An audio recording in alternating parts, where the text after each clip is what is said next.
Hello everyone, welcome back to my YouTube channel Exam Journey. Our today's topic is Financial Viability Study. Financial Viability Study है क्या?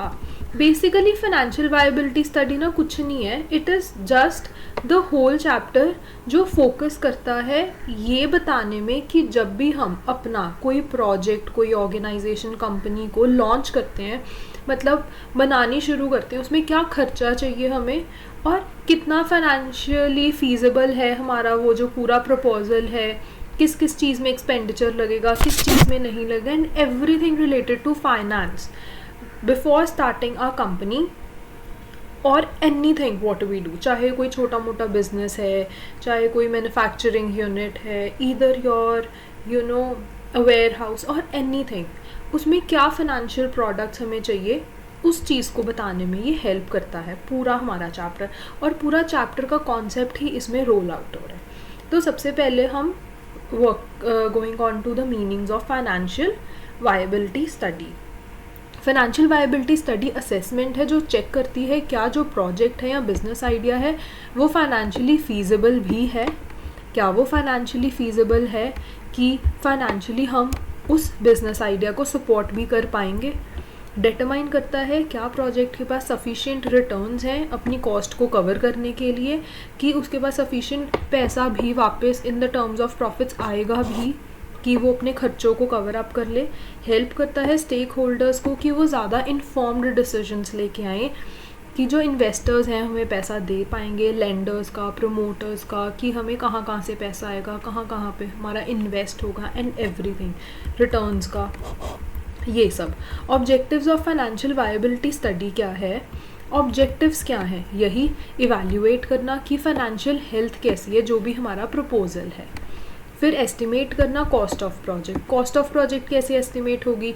ये देखना कि plant and machinery पे कितना खर्चा होएगा, लैंड पे, बिल्डिंग पे, और वो जो बाकी सारे खर्चे होंगे हर चीज़ पे, means of finance, debt, equity, debentures, ये सारे. फोरकास्ट करना रेवेन्यू की जनरेशन, क्या हमें अच्छा प्रॉफिट भी होगा और रेवेन्यू जनरेट होएगा. असेस करना ब्रेक इवन पॉइंट कहाँ पे आते हैं, कितनी सेल्स करेंगे कि हमारा ब्रेक इवन हो जाए, कितने प्रोडक्ट्स बेचेंगे, किस प्राइस पे बेचेंगे, डिस्काउंट के बाद, डिस्काउंट से पहले, हर चीज़ की एनालिसिस करना. ये ऑब्जेक्टिव्स हैं. हेल्प करना डिसीजन मेकिंग में कि इन्वेस्टमेंट और फंडिंग में उसकी ज़रूरत पड़े. इवैल्यूएट करना रिस्क फैक्टर्स को and there impact on the returns.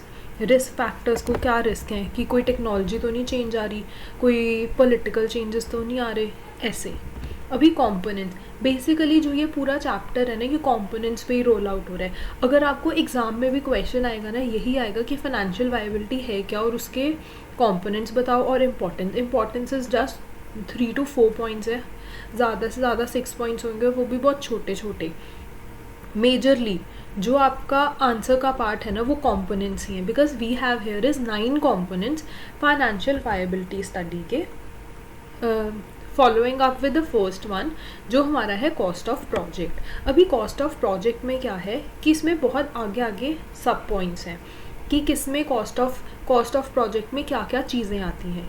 जब हम प्रोजेक्ट का खर्चा कैलकुलेट करते हैं, मतलब कौन कौन सा ऐसा एक्सपेंडिचर है जो हम इंक्लूड करेंगे. सबसे पहले तो कैपिटल एक्सपेंडिचर आ गया, जो हमारा फिक्स्ड एसेट्स पे हो रहा है, लैंड एंड बिल्डिंग पे हो रहा है, प्लांट एंड मशीनरी पे हो रहा है, बिल्डिंग और सिविल वर्क्स पे. टेक्निकल नो हाउ में क्या आ जाएगा, जो भी हम मशीनरी लेंगे ना उसके लिए इंजीनियर्स या टेक्नीशियंस या स्पेशलिस्ट आएंगे, तो वो इसके इंस्टॉलेशन के लिए, रिपेयर के लिए, वो सारा एक्सपेंडिचर. मिसलेनियस फिक्स्ड एसेट्स, कभी कभी ऐसा होता है कि जो हमारा मेजर एसेट होता है उसके साथ साथ छोटे छोटे एसेट्स भी हमें चाहिए होते हैं उसकी ऑपरेशंस के लिए. प्री ऑपरेटिव एक्सपेंसेस कौन से होते हैं, जैसे कोई लीगल फीस पे करनी है, मान लो हमने कोई लैंड ले ली, वो जो रजिस्ट्री वगैरह करवानी होती है, या हमने उस पर कोई बिल्डिंग बनवानी है, तो उससे पहले हम कोर्ट में जाके, पूरा बहुत लंबा प्रोसेस होता है जिससे बहुत ज़्यादा लीगल फीस जाती है, एंड वो सारे जो खर्चे होते हैं वही 20 to 30 lakhs के बीच में आ जाते हैं for around a small space जहाँ पे इतना वेयर हाउस ही बन पाता है, जबकि मैन्युफैक्चरिंग यूनिट नहीं बन पाता. रेस्ट डिपेंड्स अपॉन सब्सिडीज़, आप कैसी लोकेशंस पे जाते हैं कैसे नहीं, एवरीथिंग। तो ये सारे प्री ऑपरेटिव एक्सपेंसेस में ही इंक्लूड हो जाएगा। एडमिनिस्ट्रेटिव एक्सपेंसेस, जो सैलरीज़ वगैरह हम देते हैं, जो इंस्टॉलेशन सैलरीज़, कुछ लोग कहते हैं मैम कुछ बना तो है नहीं और सैलरीज़, बेटा सैलरी सिर्फ और सिर्फ हम उस बंदे की नहीं इंक्लूड करते जो उस यूनिट में काम कर रहा है। जब बिल्डिंग बन रही है कितनी लेबर लगती है, कितने बिल्डर्स आते हैं, उनको भी तो हम पे करते हैं ना। ये सारा कुछ इसमें, कोई इंटरेस्ट कमीशन, बहुत ऐसी कमीशंस जाती हैं, बहुत इंटरेस्ट जाते हैं, बोरोविंग्स वगैरह, mortgage expenses, startup expenses, everything. फिर हमारे पास है working capital requirement. Working capital requirement में क्या है, डेली वर्किंग में रन करते हैं, जैसे रॉ मटेरियल परचेज़ करना, किसी को वेजेस देना, इलेक्ट्रिसिटी का खर्चा, ये जो मिसलेनियसली इतने ज़्यादा खर्चे होते हैं समटाइम्स तो जो मेन ऑनर्स होते हैं ना वो कैलकुलेट भी नहीं करते हैं। पर एक्सपेंडिचर इज़ एक्सपेंडिचर, हम कॉस्ट ऑफ प्रोजेक्ट में तो उस चीज़ को इंक्लूड करेंगे ही ना। फिर हमारे हैं contingency funds, contingency provisions, better funds kept aside to handle the unforeseen expenses या एमरजेंसीज। एकदम से इमरजेंसी आ जाती है कि मैम ये वाला खर्चा हो गया, सर ये वाला खर्चा हो गया, तो what would you say, oh sorry I don't have funds, I can't pay it. No, it can never happen. अगर तुम्हारा वर्किंग बिजनेस है तुम्हें बहुत ऐसे अनफॉर्सीन एक्सपेंसेस होंगे जो बियर करने ही करने पड़ेंगे। Means of finance, means of finance में क्या है कि ऐसे कौन से मीन्स हैं, टाइप्स हैं, जगहें हैं जहाँ से हम पैसा मिल सकता है। एक तो प्रोमोटर की कंट्रीब्यूशन है, फंड्स जो इन्वेस्टेड बाय बिजनेस ऑनर्स या एंटरप्रेन्योर्स देमसेल्व्स, उनके खुद के ही पैसे। टर्म लोन्स, कोई लॉन्ग टर्म लोन ले लिया बैंक से, फाइनेंशियल इंस्टीट्यूशन से, कोई नोन से, फैमिली फ्रेंड से, किसी से भी। लोन, इक्विटी या डेट फाइनेंसिंग, इक्विटी और यूजुअली स्टार्टअप्स नहीं लेते, डेट ही लेते हैं, बट स्टिल थोड़ा सा जब वो अपने बिजनेस में आगे वर्क ऑन हो जाते हैं उस टाइम वो इक्विटी लेनी शुरू करते हैं। मनी जो हम शेयर होल्डर से इक्विटी के थ्रू रेज करते हैं या फिर borrowed fund. Subsidies and grants, उसमें क्या है कि गवर्नमेंट की सपोर्ट स्कीम्स हैं जो वो प्रमोट करती हैं कुछ इंडस्ट्रीज़ को या रीजन्स को। रेवेन्यू की प्रोजेक्शन, रेवेन्यू प्रोजेक्शंस में क्या है, रेवेन्यू हमें कैसे जनरेट हो रहा है, क्या क्या करने से जनरेट हो रहा है। सबसे पहले हमारा सेल फॉरकास्ट है, जैसे जैसे हमारी सेल बढ़ेगी, नंबर ऑफ़ यूनिट्स बढ़ेंगे, हमारा रेवेन्यू बढ़ता जाएगा। प्राइसिंग स्ट्रैटेजी, हम कितना परसेंट मार्जिन रख रहे हैं। कुछ ऐसे बिजनेसेस होते हैं जो 40% मार्जिन रखते हैं, कुछ ऐसे बिजनेसेस होते हैं 70% मार्जिन। मतलब 70% मार्जिन का ये मतलब नहीं होता कि 70 का 70% उनकी पॉकेट में है, बट जो मिसलेनियस खर्चे होते हैं ना, जैसे ट्रांसपोर्टेशन का हो गया, मार्केटिंग का हो गया, बहुत और एक्सपेंसेस होते हैं एक बिज़नेस में जो वो एक्चुअल कॉस्ट में इंक्लूडेड होते हैं बट डायरेक्टली प्रॉफिटेबल नहीं होते। पैकेजिंग का खर्चा भी इतना ज़्यादा हो जाता है, और फिर बिजनेस हर चीज़ को तो नहीं ना इंक्लूड कर रहा होता, तो उसे कहीं ना कहीं प्रॉफिट्स रखने होते हैं। एंड समटाइम्स ऐसा होता है हम इतना प्रॉफिट भी नहीं रखते जितना ऊपर वाला जो छोटा छोटा एक्सपेंडिचर होता है ना, वो बिजनेस ऑनर्स कैलकुलेट नहीं करते, बट प्रॉफिट के फॉर्म में वो अपनी रिकवरी रखते हैं। तो प्राइसिंग स्ट्रैटेजी हो गया कि डिसीजंस ऑन प्राइसिंग प्रोडक्ट्स और services to attract the customers while maintaining the profitability.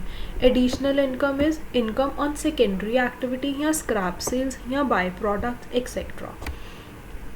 Cost estimates में क्या आ जाएगा कि जब हम कॉस्ट को एस्टिमेट करते हैं, रॉ मटेरियल की कॉस्ट ले लेंगे, क्या रॉ मटेरियल यूज़ हुआ है, लेबर का खर्चा सारा, ओवरहेड का जो रेंट, यूटिलिटीज़, मेंटेनेंस में जाता है, एडमिनिस्ट्रेटिव और सेलिंग एक्सपेंसेस, जो कॉस्ट मार्केटिंग से रिलेटेड है, एडवर्टाइजिंग से रिलेटेड है, सैलरीज, ऑफिस एक्सपेंसेस सारे। फिर हमारे पास है प्रॉफिटेबिलिटी की प्रोजेक्शन। प्रॉफिटेबिलिटी प्रोजेक्शन में क्या आ जाएगा, ग्रॉस प्रॉफिट। रेवेन्यू में से जब हम कॉस्ट ऑफ गुड्स सोल्ड को माइनस करते हैं हमारे पास ग्रॉस प्रॉफिट आ जाते हैं। नेट प्रॉफिट कैसे आता है, जब हम प्रॉफिट में से सारे एक्सपेंसेस, टैक्सेस, इंटरेस्ट को माइनस कर देते हैं, हमारे पास नेट प्रॉफिट आ जाता है। प्रॉफिट मार्जिन क्या है, percentage of revenue that remains as profit. Percentage of revenue जो हमारे पास एज अ प्रॉफिट रहता है वो हेल्प करता है हमारे बिजनेस की एफिशिएंसी को डिटरमिन करने में। फिर हमारे पास ब्रेक इवन एनालिसिस, वहीं जहाँ पे प्रॉफिट और लॉस नहीं होते हैं, ना हमें प्रॉफिट हो रहा होता है ना लॉस हो रहा होता है, at which the total revenue equals the total cost. Revenue equals to the cost. Purpose क्या है, यही कि मिनिमम सेल्स वॉल्यूम हमें पता चल जाता है कि इतना हमारी सेल्स होएगी तो हमें प्रॉफिट भी नहीं होगा और लॉस भी नहीं होगा, और उतना मैंडेटरी हो जाता है। सेंसिटिविटी एनालिसिस है क्या?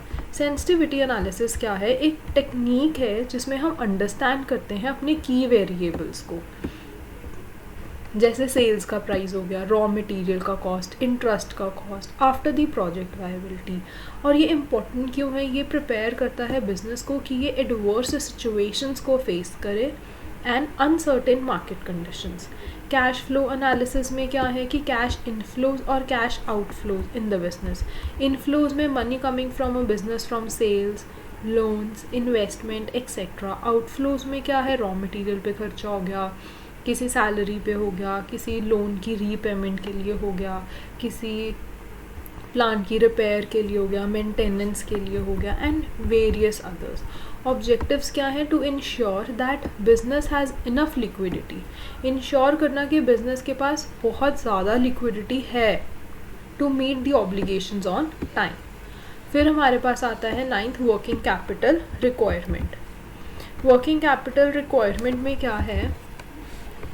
That always necessary to calculate the needs for the capital requirement, that is funds needed to provide expenses in cash until it accumulates cash in hand। कि ये necessary है कैपिटल की requirement को calculate करना कि हमें कितने फंड्स और चाहिए, कौन कौन से एक्सपेंसेस को बियर करने के लिए चाहिए, सो दैट हमारे पास ऑलरेडी वो इन हैंड हो, so that we can spend those expenses whenever we are required. तो इसमें क्या जो लगा? प्रिपेयर करना फॉर द प्रोडक्शन का पीरियड देखना, स्टोरेज कि हमने उसको स्टोर कहाँ करना है, transportation and distribution, waiting for the buyer to pay, clearing the payment and accumulating the reserves. ये वर्किंग कैपिटल रिक्वायरमेंट का पार्ट है सारा।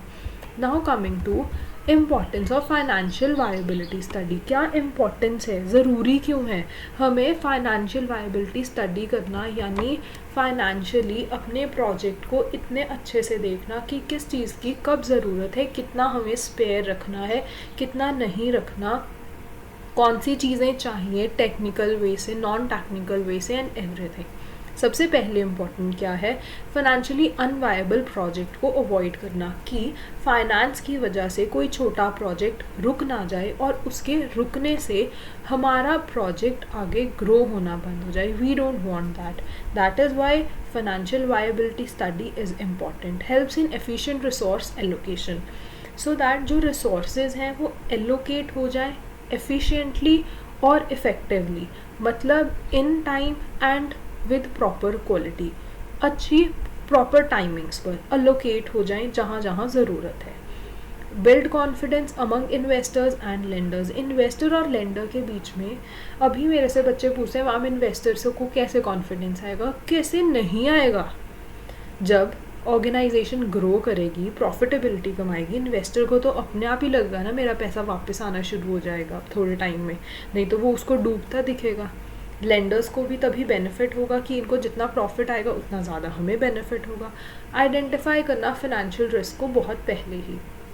अगर तुम्हें लग रहा है कि कोई पॉलिटिकल चेंज आ रहा है या कोई इकोनॉमिक चेंज आ रहा है या वैसे कोई चेंज आ गया, तो you have to go with स्वॉट एनालिसिस एंड चेक कि आपको क्या करने से इस चेंज से अपॉर्चुनिटी मिल रही है, बिकॉज वो बहुत इम्पॉर्टेंट है। सपोर्ट करना getting the loans and the grants. Loans and grants लेने में बहुत हेल्प होना, क्योंकि जब आपका क्रेडिट पे बैक अच्छा होगा आपको जल्दी लोन मिल जाएगा, आपकी अच्छे प्रॉफिटेबिलिटी होगी, आपको अच्छी वैल्यूएशन पे आपको इक्विटी मिल जाएगी, अच्छी वैल्यूएशन के साथ साथ इजी मनी मिलेगी इन रिटर्न। फैसिलिटेट करना स्ट्रैटेजिक प्लानिंग को, स्ट्रैटेजिकली हर चीज़ को प्लान करना सो दैट आपको प्रॉब्लम नहीं आए किस चीज़ में, फॉर गेटिंग द फाइनेंसेस और इस्टेब्लिशिंग द कंपनी और ग्रोइंग द कंपनी और building the chain of products. अभी कोई भी XYZ पियर्स ले लो, पियर एक गुड सोप ब्रांड है, अभी अगर उसका बार अच्छा चल रहा है तभी उन्होंने लिक्विड्स में किया ना, लिक्विड के साथ साथ you don't know what all they produce it, that is उनकी एक ब्रांड वैल्यू है, एक अच्छे से स्टडी हो गया तभी, एक स्ट्रैटेजिक प्लानिंग करी होगी तभी वो अच्छे लेवल तक ग्रो हुए ना, that is. So here we are done with our financial viability study. So do subscribe to our YouTube channel Exam Ready. Keep growing, keep learning.